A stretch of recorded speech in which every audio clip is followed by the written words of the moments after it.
Hello hello Rajanna, ಹಾಂ ಯಾರು? ನಾವು ನಿಮ್ಮ ಅಭಿಮಾನಿ ರೀ. ಹಾಂ ಎಲ್ಲಿಂದಪ್ಪ? ಗೂಗುವಾಡ ರೀ, ಕರ್ನಾಟಕ ತಾಲೂಕು. ಕರ್ನಾಟಕ ತಾಲೂಕಾ? ಹತ್ತನೇ ತಾಲೂಕು, ಕರ್ನಾಟಕ ಜಿಲ್ಲಾ. ಕರ್ನಾಟಕ ಜಿಲ್ಲಾ? ಹಾಂ. ಹ್ಞೂ ಗ್ರಾಮ ಪಂಚಾಯತಿ ಅದ ಮಹಾರಾಷ್ಟ್ರ? ಗ್ರಾಮ ಪಂಚಾಯತಿ ಊರಾಗ ರೀ. ಯಾವ ಊರಾಗ? ಬೆಳಗಿರ್ಯಾಗ ರೀ.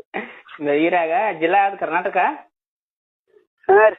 ಜಿಲ್ಲಾ ಕರ್ನಾಟಕ. ತಾಲೂಕ ಚೆನ್ನೈ? ಹತ್ತನೇ ತಮಿಳ್ನಾಡು? ರೀ. ಸಾಯಿಲ್ ಹೋಗಿಲ್ ನೀ? ಸಾಲಿ ಬಿಟ್ಟಿವ್ರಿ. ಎಷ್ಟನಂತೆಗ? 10th ರೀ. 10th ಕಲತ್ ಹಿಂಗಾಗಿದೆ. ಇನ್ನು 2ನಂತೆ 3ನಂತೆಗೆ ಬಿಟ್ರಿ ಏನ್ ಮಾಡ್ತಿದ್ನಿ? ಲಾಕ್ಡೌನ್ ರೀ. ಏನೋ ನಿನ್ನ ಕರ್ನಾಟಕ ತಾಲೂಕ್ ಅಂತಿಲ್ಲ. ಆರಾಮೈತ್ರಿ?